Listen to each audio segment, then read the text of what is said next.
Good morning, class 10th. How are you? As you know that we have finished our chapter number 2, sectors of Indian economy, as well as we have completed our lesson number 3, money and credit, during the last class. Today we are going to start our new chapter, that is globalization. बहुत common सा word है globalisation.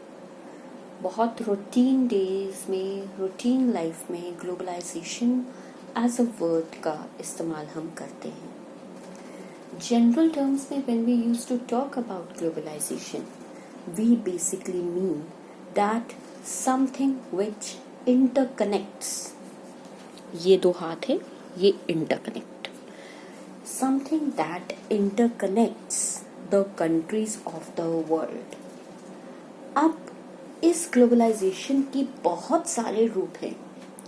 Number 1 तो factor यही है कि the globalization ही है that the people are moving around the world and कोविड-19 जो है वो हमारे देश में भी आ गया. We are also suffering the same situations like pandemic. Another aspect comes why we are talking in negative terms. There are many much positive things which are just a blessing for all of us. Example, as I have saved almost all the numbers of class 10th and 12th class students of my sections at least, so I just used to check their statuses, Sometimes they put the photographs of pizza by me, cake by me, mango shake by me, and sometimes like Manchurian, I do remember. Sometimes they also posted pictures like sambar vada. Sometimes they picked for that papdi chaat, bhalla chaat, whatever you call so. Sometimes they paste a picture relating to noodles or whatsoever. अब इसको समझने की कोशिश करो. Pizza is Italian food. Burger is American food, Western countries food. Chowmein, Manchurian and all others are Eastern countries food. या China के हैं या ईस्टर्न कंट्रीज के हैं. अगर आप सांबर वड़ा की बात कर रहे हैं तो वो साउथ इंडिया की डाइट है. अगर आप पापड़ी चाट की बात कर रहे हैं तो वो यूपी की बात है. Yes, you eat diverse things. कुछ दिन पहले there was another status and every person was wishing happy Brothers Day. Come on guys, we all are Indians. हमारा ब्रदर्स डे जो है वो 2 दिन होता है. राखी वाले दिन भी होता है, भाई दूज वाले दिन भी होता है. But we all celebrated International Brothers Day. Remember, it comes in the last week of May or in the last 10 days of May. But yes, cultural diversity is increasing due to the globalization. Similar is case with the technological advancement. You can see many things which are coming in the markets. Daily the things are coming.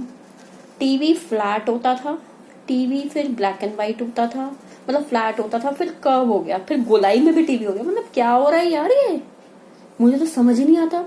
नए नए models, नए नए innovations, नई नई things market में आती जा रही हैं और सब लोगों को सब चीजें चाहिए.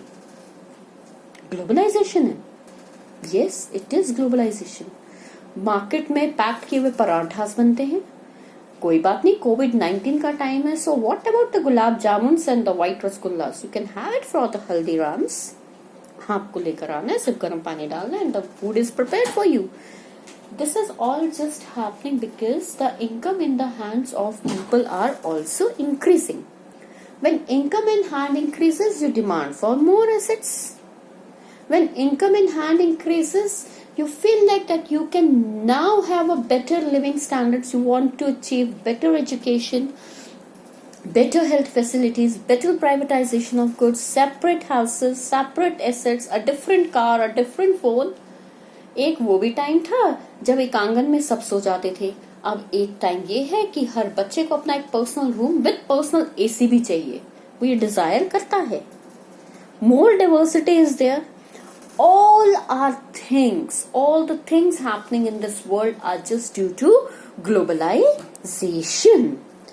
But हम इस चैप्टर में क्योंकि सिर्फ इकोनॉमिक्स रूप पे पढ़ने वाले हैं, हम सिर्फ इस चैप्टर को यहाँ ग्लोबलाइजेशन को लिंक करेंगे only and only with our economic contest.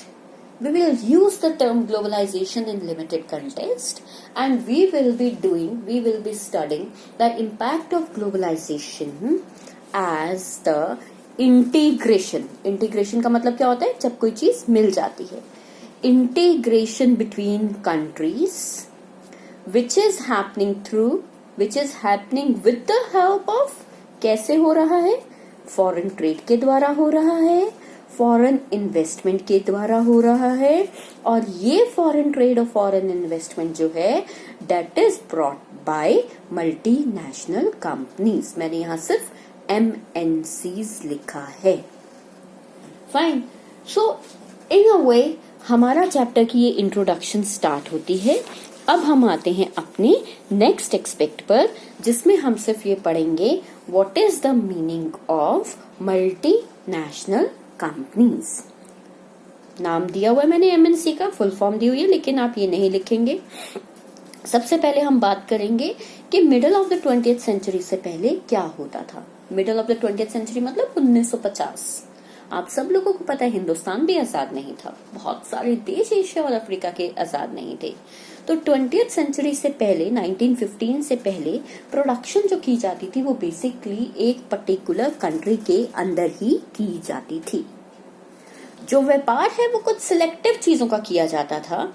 Raw material को इंपोर्ट या एक्सपोर्ट किया जाता था, खाने की चीजों को इंपोर्ट या एक्सपोर्ट किया जाता था. Specifically for my NTSC students, potato जो आलू खाते हैं ना वो हिंदुस्तान में नहीं आया. Potato is an Italian product. Fine. लेकिन हाँ हमें टेस्टी लगता है, हम खाते हैं. Got it. So food stuff import and export किया जाता था. फिनिश प्रोडक्ट्स को इंपोर्ट और एक्सपोर्ट किया जाता था. जो कॉलोनीज थी, कॉलोनीज मतलब होता है, यहाँ वर्ड मैंने दिया है कॉलोनीज. कॉलोनीज मतलब होता है गुलाम देश. जो कॉलोनीज होती थी वो रॉ मटेरियल को बेचती थी. एक्सपोर्ट का मतलब होता है बेचना, बाहर भेजना. ठीक. और साथ ही साथ वो खाने का सामान मतलब अनाज है आपका, या स्पेसिफिकली चाय है, स्पेसिफिकली शुगर है, वैसी चीजें जो हैं वो बाहर के देशों में बेची जाती थी और खरीदा जाता था. इंपोर्ट करती थी फिनिश गुड्स जो कि मशीन्स के थ्रू बनाई जाती थी. Why it does so? Because there was no technological development. There was lack of technological advancements in the colonies, in the Ghulam countries. और कभी भी जो हमारे को गुलाम बनाने वाले देश थे वो कॉलोनीज के अंदर टेक्नोलॉजिकल एडवांसमेंट को नहीं लाना चाहते थे. हाँ, एक बात जरूर सिद्ध होती है, that countries were linked with each other.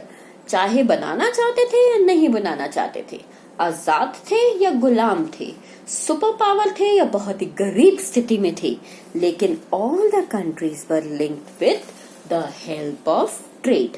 व्यापार के द्वारा वर्ल्ड एक दूसरे के साथ कनेक्टेड था. ये सब चीजें बदल गईं और ये सब चीजें एक्चुअली में बदलना शुरू हुई बाय 1970s, 1970 के बाद.